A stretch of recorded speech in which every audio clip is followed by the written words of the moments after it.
Сәлем достар, Балбармақ арнасына қош келдіңіздер. Бүгін біз сіздермен мультиваркада тефтели мен суп әзірлейміз. Ол үшін қызанақ, пияз, картоп, күріш, фарш, тұз, бұрыш, сарымсақ, жұмыртқа, қайнаған су қажет. 300 грамм фаршқа 150 грамм күріш салып, 1 шай қасық тұз, 1 шай қасық бұрыш, 1 тұқым жұмыртқамызды салып, жақсылап араластырамыз. Енді бос табағымызды дайындап алып, жаңғақтың көлемінде етіп дөңгелетіп саламыз.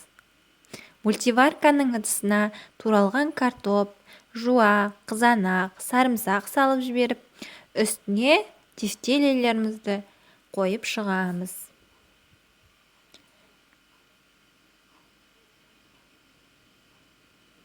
Достар, каналға тіркелуді ұмытпаңыздар. Каналға тіркеліп, лайк басып отырыңыздар. Сіздердің қолдауларыңыз бізге өте маңызды. Енді 2,5 литр қайнаған суымызды құйып, ыдысымызды мультиваркаға орналастырамыз. Мультиварканы жауып, суп режимін таңдап, стартты басамыз. 1 сағатқа ұмытып кетеміз. Басқа да шаруаларыңызды тындыра беріңіз.